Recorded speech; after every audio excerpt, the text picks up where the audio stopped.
Bismillahirrahmanirrahim. Assalamu alaikum and welcome back to your communication skills class.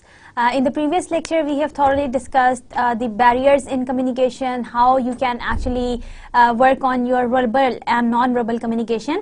In today's lecture, we will also thoroughly discuss about and we will talk about the barriers in communication. Before we actually see that what exactly are these barriers in communication and how you can overcome these barriers, let's quickly recap that what we have done in our previous lecture. In our last lecture, we have discussed thoroughly that how you can actually improve your verbal and non-verbal communication behavior. How you can work on your verbal communication by working on your speaking and listening skills thoroughly. How you can take care of speed while listening, while you are talking to someone.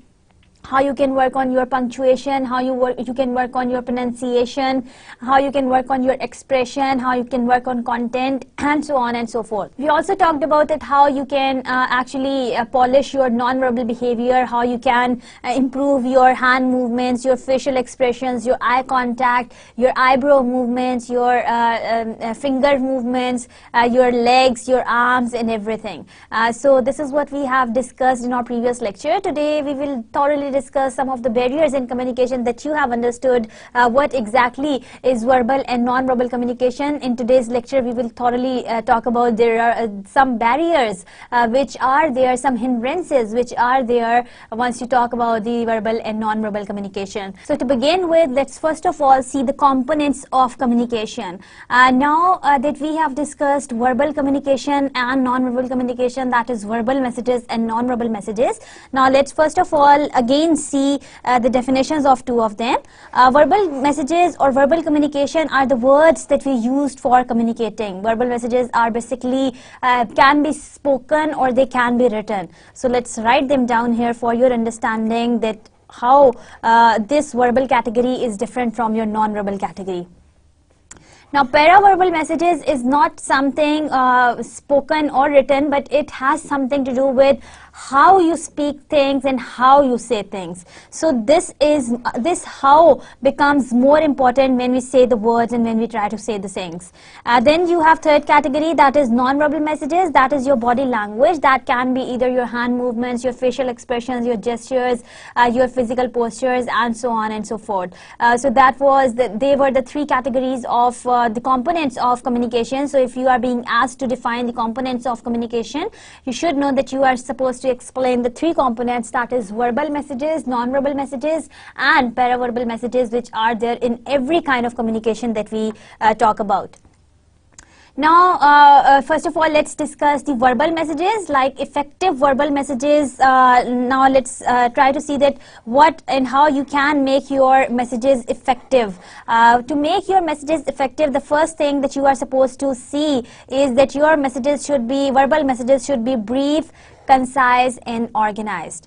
Now, brief means that they are, and concise means that they are going to be short and to the point. You are not going to brag about the bush, or you are not going to, just beat about the bush. You are going to particularly talk about the point that is going to be the main concern, or that is going to be the main attention of the topic, or that is going to be the main reason for to talk between the sender and the receiver.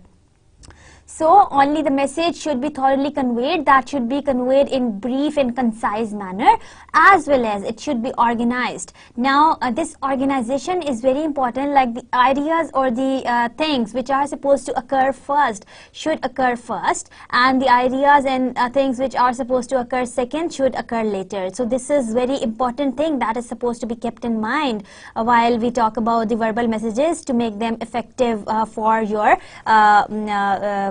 audiences. Then your verbal messages should be free of jargon. Now that you are all business administration students and you know that what these abbreviations, and now there are three, this jargon category is somewhat technical term that is somewhat different from, now there is one category of technical communication, that is abbreviation.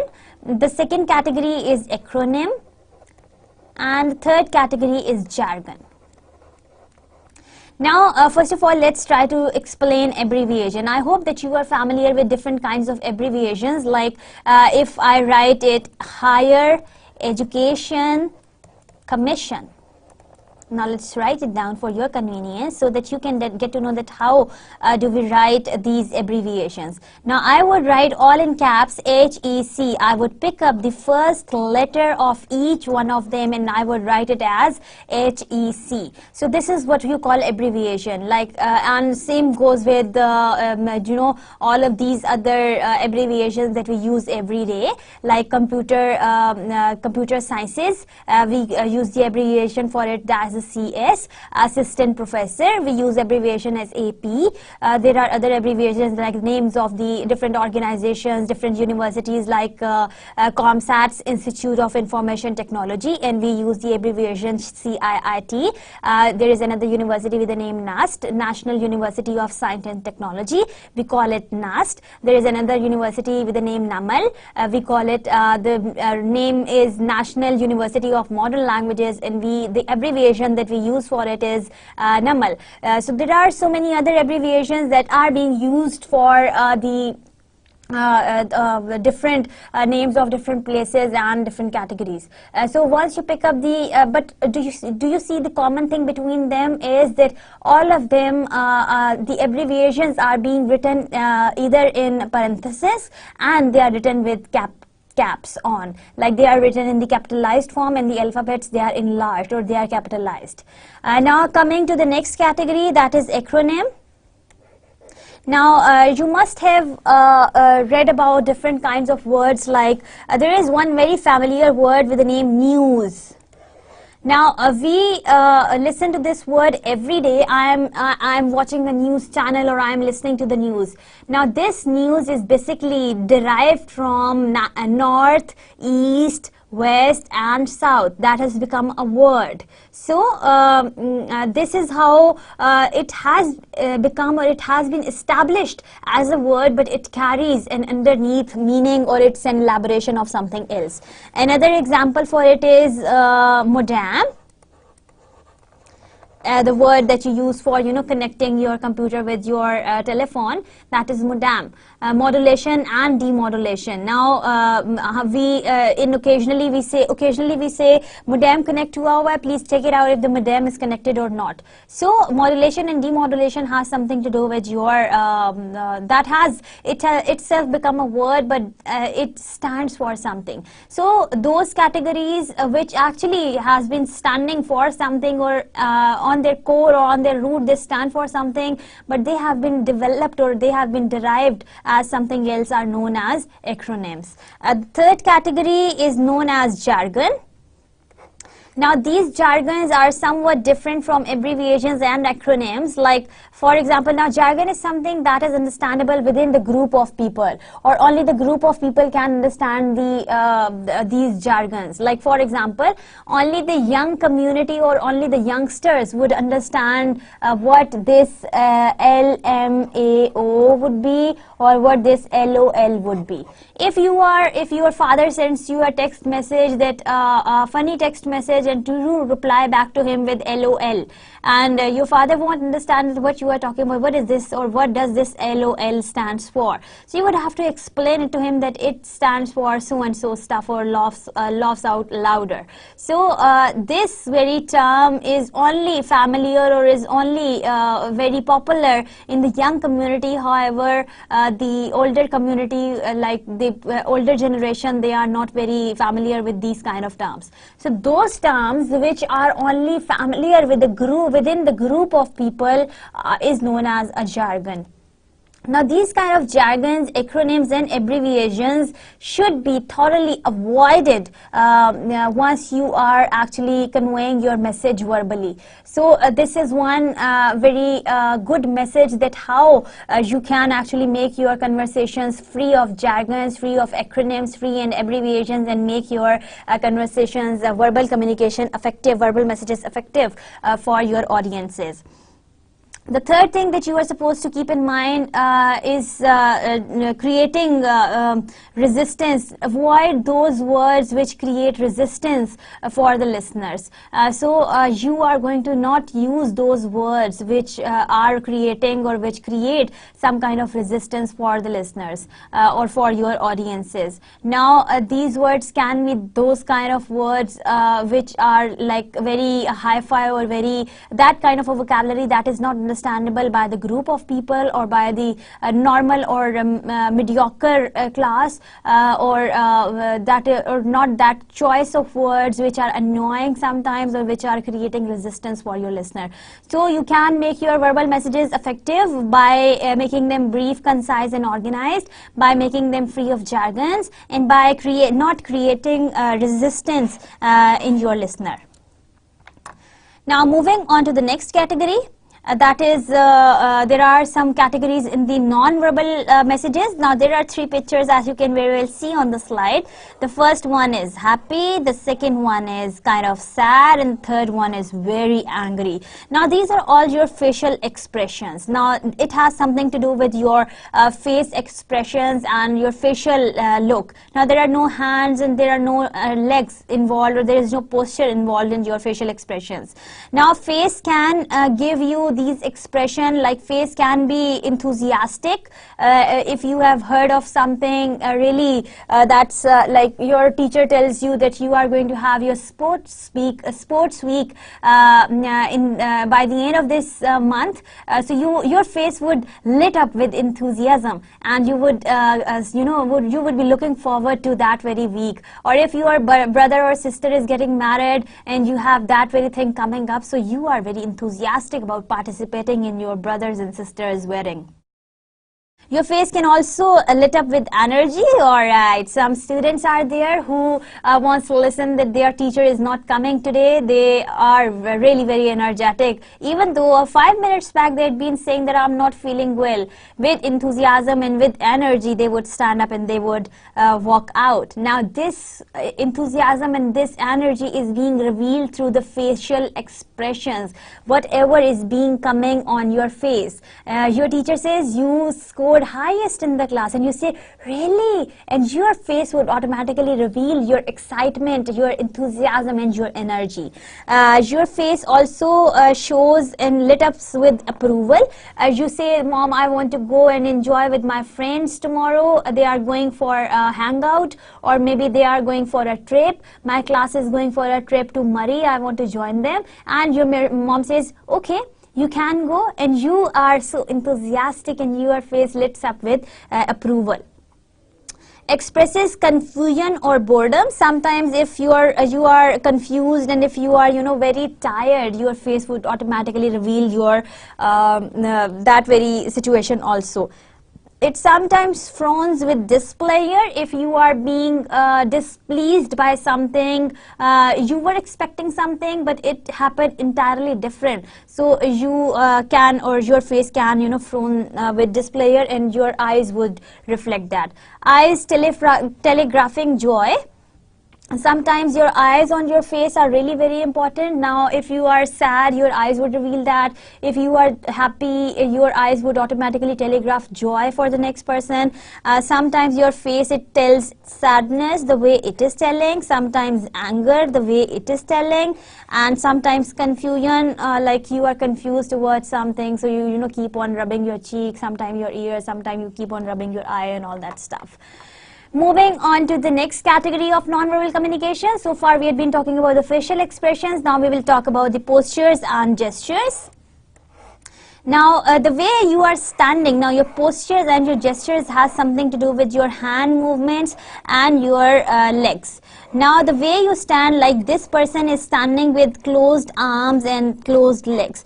He is kind of giving the feeling of inflexibility and the feeling of this cold rejection. Now two of them are being attributed to this person. And with the warm and open hands that are outside, and you are kind of talking to the next next person, it gives them the warm openness and the feeling of anticipation that you are being acknowledged and you are being welcomed. So this is the second category of non-verbal messages, which is really very important. The way you are standing, your postures and gestures, they make a lot of difference in your or during your conversations. Now remember that non-verbal messages account of about 55% of what is perceived and understood by others is related to your non-verbal messages. They are conveyed through our facial expressions and as well as our postures and gestures. So you are going to make sure that you are going to strongly work on your non-verbal behavior as compared to your verbal one, because your non-verbal behavior is strongly accompanied with your verbal behavior. So you are going to see that how you are going to work on your non-verbal behavior once you are going to talk to the next person. The third category or the third component of communication is paraverbal messages. These are the messages that we transmit through tone or pitch and the pacing of our voices. It is not how we say things, it is not what we say, it has something to do with how we say things. As I have given you the example in the previous lecture as well. Now let's see another example and let's try to see these sentences one by one quickly. I didn't say you were stupid. I didn't say you were stupid. I didn't say you were stupid. So you see the stress and this pace of my voice and this pitch and this focus on different words, like the words these which are written in bold, they have been stressed on. Like I didn't say you were stupid. I didn't say you were stupid. I didn't say you were stupid. So you see your tone automatically varies from one sentence to the other and from other to the other. So it has become one kind of expression that how actually you are saying things is more important than what you say. Now what you said that I didn't say you were stupid, but the way you said that really mattered a lot to the next person. So this has something or this category is known as your paraverbal communication. That is also a very important category that should be kept in mind while you are actually using the speaking voice modulation tool for your audiences. Now your verbal messages can be understood in different ways. Your verbal messages, since they are very important, they can be understood or they can be enhanced for making your verbal messages effective. You can use different techniques. First of all, let's talk about paraphrasing. Paraphrasing basically is a brief, concise statement that is reflecting the content of speaker's message. Like the way if I say something, you try to paraphrase that very thing in a very brief and in a very concise way. So I tell you a whole story and you say, okay, so you mean to say that? So this is how you are kind of paraphrasing the whole story in one statement, or that is going to be very, very brief and concise.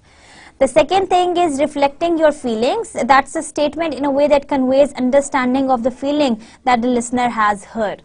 That has again something to do with, or it has actually something to do with your expressing your feelings and emotions. Somebody tells you that I went there and this happened, so you cut him down and you reflect your feelings or his feelings by giving him one statement that is, so you are not happy with that, so you are annoyed at them. So this is how you are kind of conveying your understanding of the whole situation, that is through your reflecting feelings.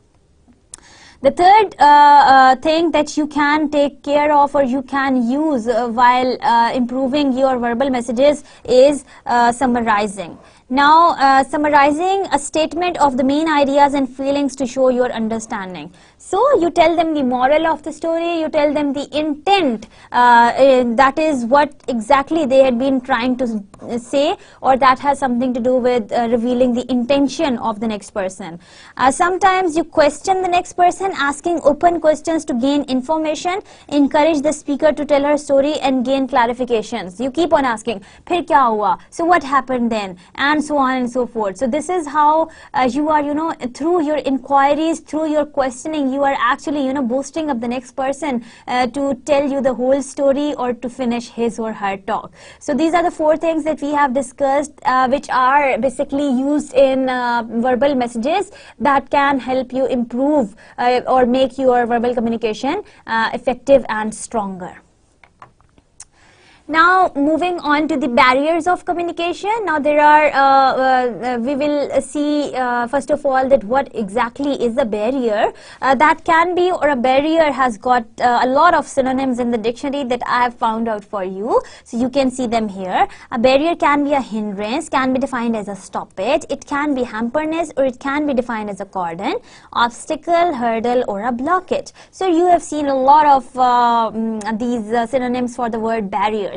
When you go on the road and when you are driving, there would come, there would come some of the barriers which will let you reduce your car speed and then cross those barriers in such a way that you are not going to hit them. So this is what you are going to see and you are going to observe in language as well. Once you are talking to someone, there would come some kind of the barriers. How you are going to avoid them and how you are going to go straightly and smoothly from the path without hitting them and without having any interruption from them. This is what is our main focus, to see that how you can work on your non-verbal and verbal communication and how you can improve your barrier and how you can avoid these barriers.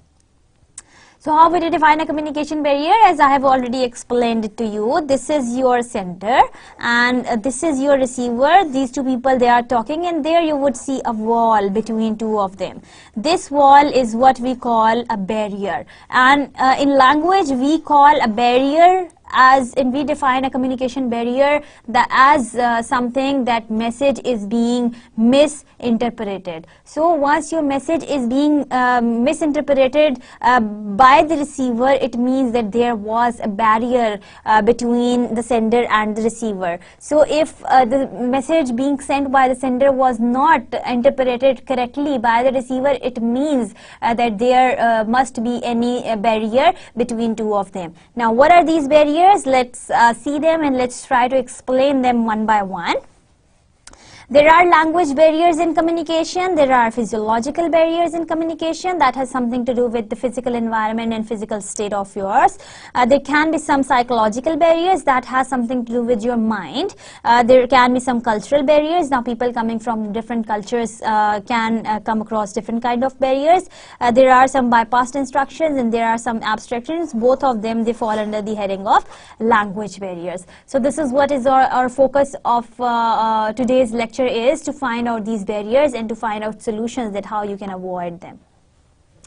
First of all, let's go in the sequence and first of all discuss the language barriers. Let's see that how your background can become one of the problem in your language and can become one language barrier between the sender and receiver. Now, if you belong to some area that is not a very plain area, or that is a northern area, let's say, a people or a person coming from a northern area will not be very familiar with the experiences the people on these areas like Central Punjab and KPK are living and they are experiencing. So your personal experiences, your knowledge background, your language would automatically be the combination of those vocabulary words which you have learned from your personal experiences and your knowledge background. That has also something to do with your cultural background. So people coming from different cultures may think differently. Here language also becomes another barrier, like for example different cultures, people coming from different cultures, like let's take the example of color red. Now there are two people who belong to different cultures, like there is a Chinese person and there is an American person. Now both of them, they are coming from different countries and of course different cultures. Now an American was talking to a Chinese, and in America red color is taken as a symbol of danger, and in China red color is taken as a symbol of prosperity and peace or happiness. Now an American wanted to tell the Chinese that my company is all in red. All in red. Now an American wanted to tell him that his company is all in danger these days because of the crisis or the financial crisis they are facing. On the other hand, a Chinese, he depicted his conversation as that his business is all flourishing, all in red means all flourishing or all prosperous these days. Now, people coming from different areas of different cultures may interpret language differently, and of course, the meaning in both their cultures would differ accordingly. So, this is what we intend to tell you here, that your language background, your background has strong influence on your language. Either that's going to be your personal background, your knowledge background, your cultural background, or your educational background. So, this is what is the first category that we have discussed under the language barriers. The second thing that we are going to discuss is the choice of words, or the words which can become one of the language barrier between two or more people. Now, words, they are being divided into two categories, as I have already explained you in the previous lecture also. Words, they carry their denotative meaning as well as their connotative meaning. Now, denotative meaning of the word is their dictionary meaning. Dictionary meanings of the words, and connotative meaning are those words which are the underneath meanings of the words. Right? So, denotative meanings of the words are the dictionary meaning words, and the connotative meanings of the words are the underneath or the below meaning of the words. Like, for example, again coming back to the color red. Now, the dictionary meaning of the word red is that it's a color, and the connotative meaning of course varies from culture to culture and then from person to person. Red color can indicate love, red color can indicate danger, it can indicate stop, and so on and so forth. So, this is how, like in China, it is prosperity. So, this is how it has got different connotative meanings that vary from culture to culture. Now, these denotative and these connotative meanings can have their positive as well as their negative attributions. Like, for example, let's take another example of the word needle. Now, what is the denotative meaning or the dictionary meaning of the word needle? Needle basically is an instrument. If we see the dictionary definition of the word needle, we would see that needle is an instrument that is used for stitching clothes. Now, if I say that, why are you needling me?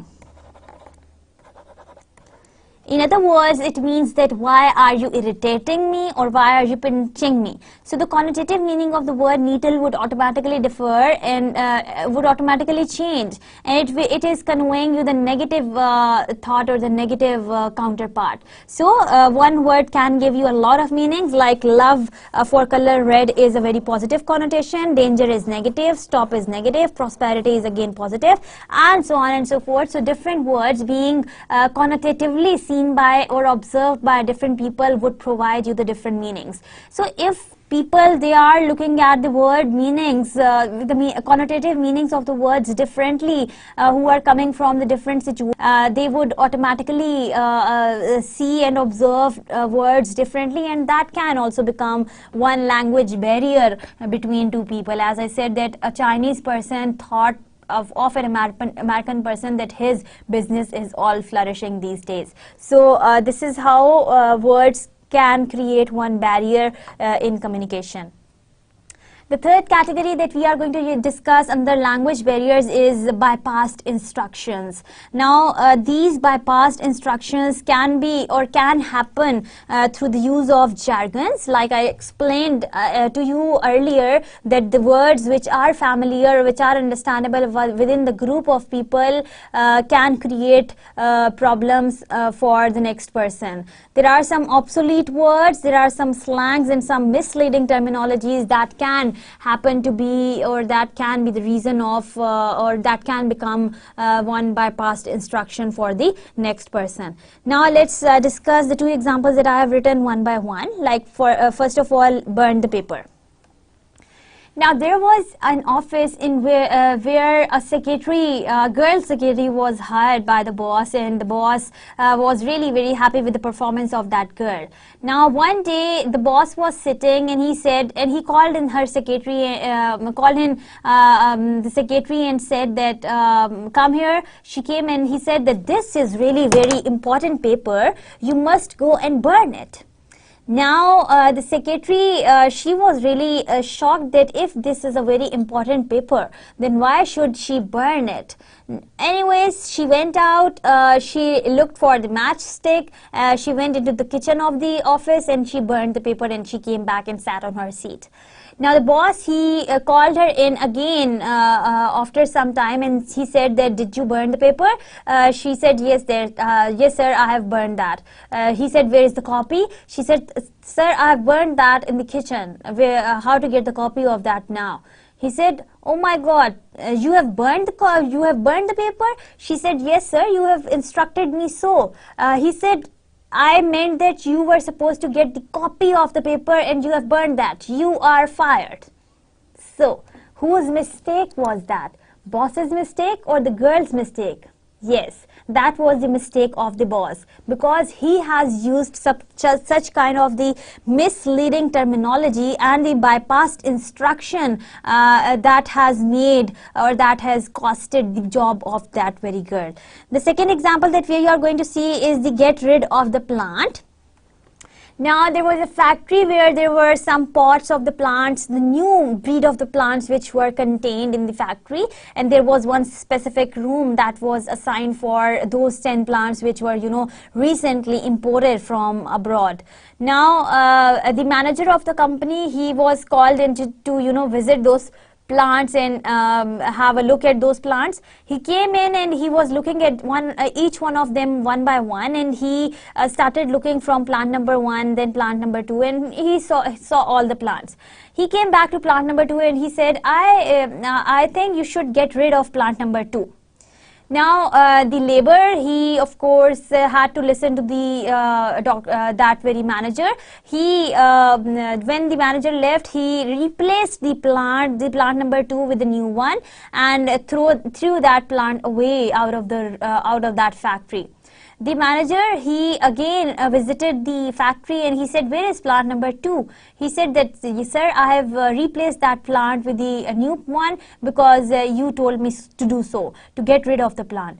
The manager said, I asked you to get rid of the problem in the plant, not with the plant itself. So this is where the communication barrier is. This is where the language barrier is. This is where the misleading terminology or the bypass instructions have actually created a barrier between the sender and the receiver. So these kind of barriers can be there if you are using misleading terminology, slangs, jargons, and obsolete words that are not understandable by the next person. So who had to suffer? A labor had to suffer, and a secretary had to suffer, because the boss and the manager have not or were not clear in their instructions.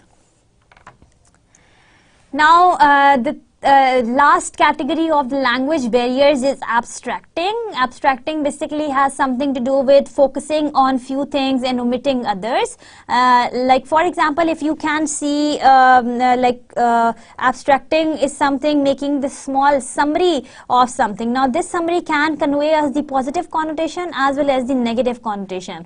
Like for example, just to give you an example of the journalists. What do journalists do? They try to, sometimes give the factual information, and then there is another category that is known as the yellow journalism. By giving you the negative information in a positive way, that is the non-factual information in a factual way, they try to, attain and grab the attention of the larger number of the audiences as they can. Now, what are these news channels doing these days? This media on television, what is it doing these days? It has, or it is actually trying to, grab the attention of so many people at the same time. One channel is in a competition with the others. Now one channel would tell you those things which the other channel cannot tell you. What exactly they are trying to do? Are they beyond this seeing, or do they see beyond what is being seen, or do they really see what do they see, or are they actually projecting or abstracting what they do not see but they want people to see?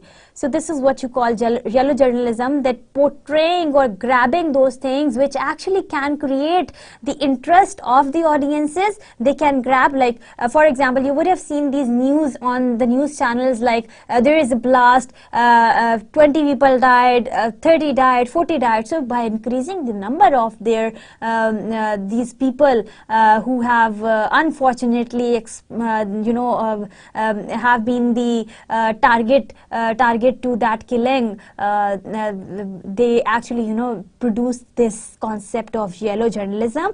So this is kind of creating the negative reinforcement in the society, or this is also becoming one another language barrier, because for you that becomes very indecisive, and sometimes you are unable to decide between the right and the wrong, between the positive and negative. So this is what you call abstracting art, that is being created through language, and that is also another barrier that can not make sure of the right and wrong going on in the society. So that was all about the language barriers that we have discussed. Now moving on to the physiological barriers, that has got two categories. One is related to your physical self, and the second one is related to the physical situation, or the physical context, or the physical environment. So context, in other words, is also explained as situation. The current situation in which you are sitting in, or the current environment in which you are sitting. Like for example, the physical environment, like what kind of the physical environment you are sitting in. Are there too many lights that are causing headache for you, or the lights are very dull, or if there are no lights? So sometimes that can also become one of the physiological barrier for you. The next thing that we are going to discuss under the context is the dull voice. Now if there is sender and a receiver, and they are talking, and the sender is talking in a very dull voice. Can you hear me? No, because I was speaking in a very dull voice. Now if the voice is very dull and very low and very slow, you won't be able to listen to the next person what he is saying. So that would create one of the physiological barriers for you, because you cannot hear to the next person. So how you are going to respond to the next person? So this is what you call a physiological barrier. Now another situation in which too many others talking in the room at the same time, like a teacher asks a question from the students, and there are so many students talking at the same time, and teacher cannot get to understand that what exactly they are saying. So too many others talking in the same room, or maybe you are sitting in a hotel and you are trying to place an order, but since there are so many people around you who are shouting, giggling, laughing, chatting, eating, and there is a lot of noise around you, so waiter cannot listen to you carefully, and you have ordered for chicken kadahi, and he brings out mutton kadahi, and this is how that was one of the physiological barriers between sender and the receiver. Sometimes there are outside noises, like for example, you are sitting in a room, and there are trucks, and there are rickshaws, and then there are cars which are coming outside, and you can hear to their sounds from the window, so you cannot concentrate on if you are talking to someone in, or if you are trying to concentrate on something. Then sometimes there are interruptions. You are talking to your friend, and your third friend keeps on probing in, and keeps on interrupting, yaar chalna cafe chale, and all that stuff. Then sometimes there is a visual distractions. Now this visual distraction can be because of the very less lights. Like for example, you come across these visual distractions, like you have your mobile phone in your hand, although that's on silent, you are talking to someone, and there is light call coming in, the light is blinking, blinking, blinking. So your vision has been distracted from the sender to the mobile phone, and you cannot pay heed to what the next person is saying. Then your mobile phones, which are one of the basic distraction between, that is one of the physical distraction or the physiological barrier between the sender and receiver, where you cannot actually concentrate on what the sender is actually talking to you. Like there are students who are sitting in the classroom and they are continuously twitching on their cell phones, and they are not listening to what their teacher is saying. Then sometimes there are interesting people around, like you like someone and you are talking to someone else, and you keep an eye on them, that what are they doing, what really they are wearing, where they are going, are they going to leave the room. So if they leave the room, you suddenly also leave the room. In other words, you are not actually listening to the next person who is talking to you, but you are more interested in those interesting people who are around you. Then proper light, if the light is not there, the proper availability of light is not there, you won't be in a better position to understand, or you would not be in a better position to see that what exactly is being communicated to you. So this is also another physiological barrier. Music, talking loud, sounds around you, all of these things, they can also create barriers between physiological barriers that is related to your situation. In any situation, if there is a loud music, people who are talking really very loud, and then sounds and all that, so all of them, they fall under the heading of physiological barrier that is related to your current context. The second category of physiological barrier is your physical condition that is related to your physical self. Now, if you are in a state in which you are drowsy and dizzy, like you are so sleepy and you are dizzy and you are dull, so you won't be in a position to concentrate on what the next person is saying. Sometimes a lot of air conditioning in the room does not allow you to listen to the next person. When there is a lot of air conditioning in the room, people feel sleepy. So it has something to do with that. Sometimes hot, stuffy and cold room are also reasons that why you cannot concentrate. If that's a very hot and humid weather, you would keep on waving, or you keep on looking for the air, finding out air where you can breathe properly, and you cannot listen to the next person. Sometimes you are daydreaming, like something is already there on your mind. You are so occupied with that daydreaming that you are not listening to what the next person is saying. A lot of hunger and a lot of overeating can also be the causes of physiological barrier that cannot allow you to listen to the next person. Health problems like anxiety, flu, cough, you are exhausted, you are starving, so all of these things, your health conditions, if they are not good, you won't be in a better position to listen to the next person. You have flu, you have cough, you are ill, you have temperature, you won't be the best or in your best posture to listen to the next person. So there are some of the physiological barriers.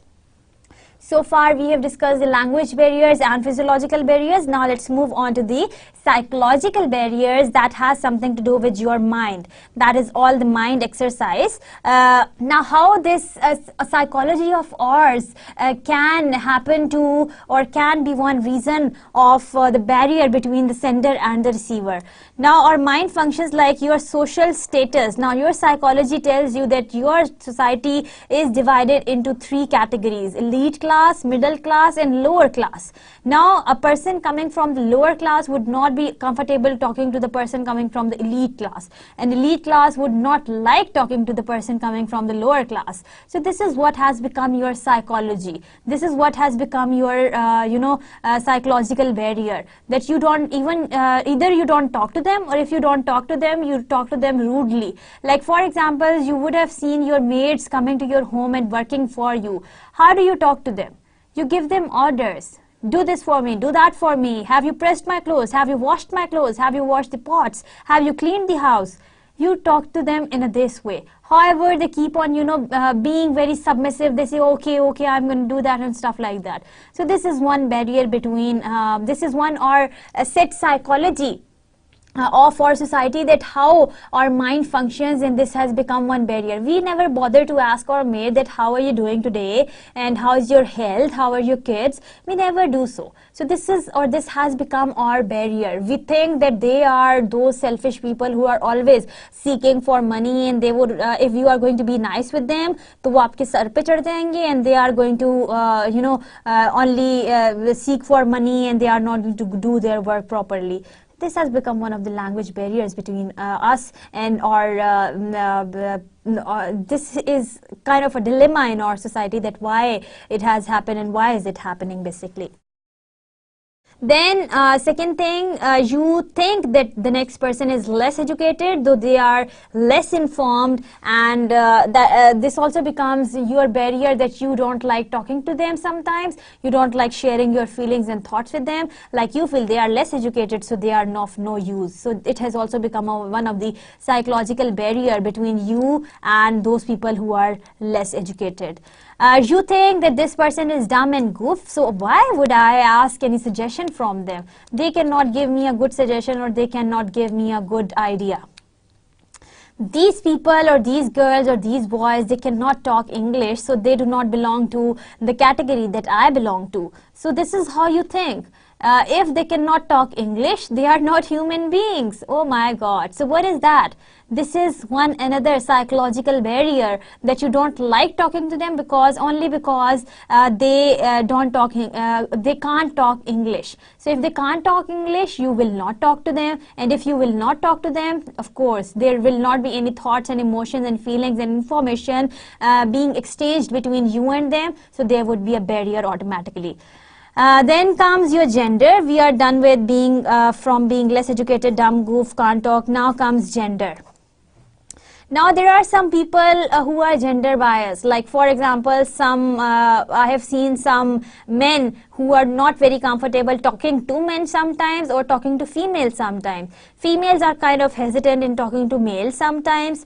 So this is also another psychological barrier कि हाय वो मर्द है तो मैंने उससे बात नहीं करनी, वो औरत है तो मैंने उससे बात नहीं करनी, and stuff like that. So this is another one category of the gender discrimination or the gender biasness. That is also one of your psychological barriers. Your emotions, your feelings and your prejudices about people are also barriers. Like for example, you dislike someone because they look proud. You have prejudice about someone because they look rich. So this is how this has become another psychological barrier between you and other people, that how you have left talking to them. So between sender and receiver, these kind of psychological barriers should be avoided thoroughly. The last category of these barriers in communication are the cultural barriers. Like people who are coming from different cultures may come across the problem of speakers' accents. Like a person coming from KPK would speak in an entirely different way as compared to a person who is coming from the central Punjab. So two of them, and then who are the people coming from different cultures, like a person who is coming from America would speak in a very different accent as compared to a person who is coming from UK. So two of them would vary, their accents and their pronunciation would vary a lot. So sometimes it is very hard for the next person to understand what they are saying. So being Pakistanis, if we listen to a foreigner who is coming from abroad, and he comes and he's asking for any kind of a direction, so sometimes they feel even though we are good at speaking, so sometimes we feel hesitant in understanding their accents, because that is new, and you are they are coming from different cultures, and sometimes and somewhat you are unfamiliar with their accent. Sometimes vocabulary, if you are using such kind of a vocabulary that is not understandable by the next person, like for example people coming from different cultures would talk about one thing in different ways, like for example table, and you would call it chair, kursi, and then pen, kalam. So they have got different categories. So an Angrez would never understand if you call I need a kalam. So he would never understand that. There are some cultural assumptions, cultural biases and cultural connotations. All of them, they fall under the heading of same thing. Now we assume that this culture is bad. The connotative meaning, like for example, assumption is that we cannot be friends with, or India and Pakistan are not friends or not good friends, or they are enemies. Now that is something that is assumed. Otherwise it's not like that. Why is that so? Because we are biased towards one another.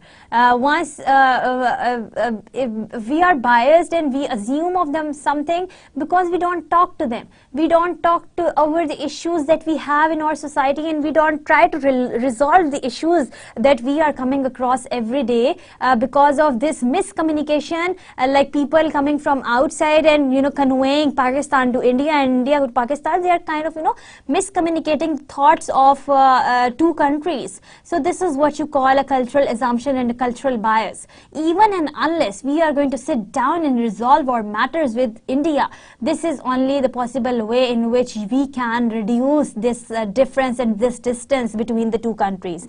Another thing, the cultural connotation, like for example, today we have been announced that Pakistani hai, terrorist hai. Pakistani hai, terrorist. That is what you call a prejudice or a cultural connotation.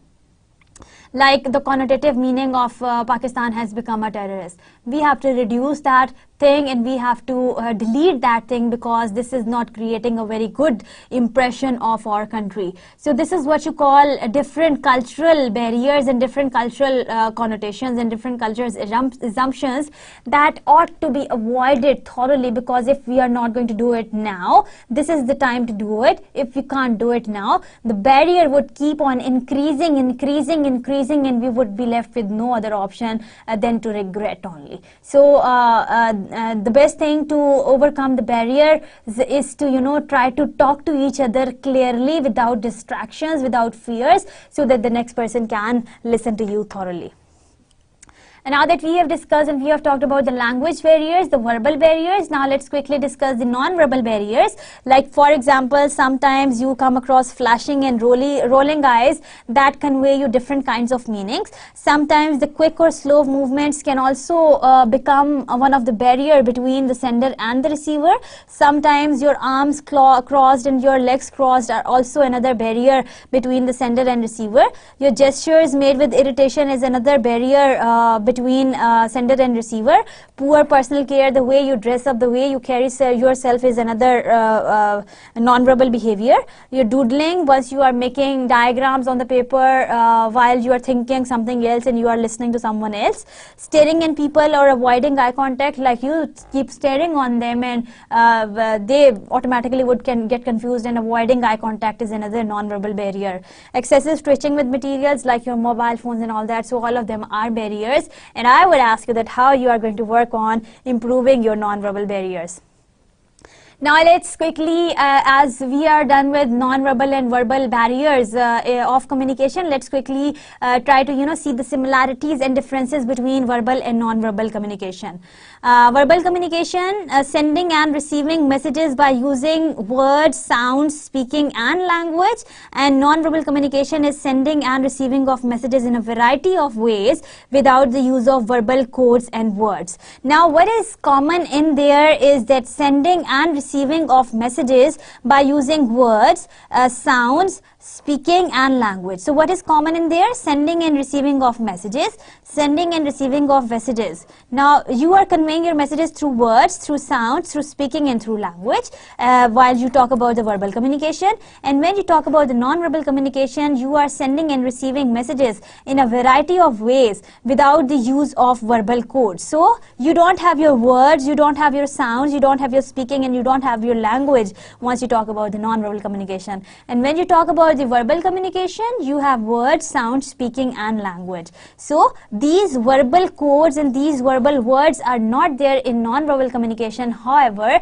they are there in your verbal communication. So I hope that this definition is clear to you, and you are going to learn from the similarities and differences between the two categories, that is verbal and non-verbal communication, in detail in our coming lectures.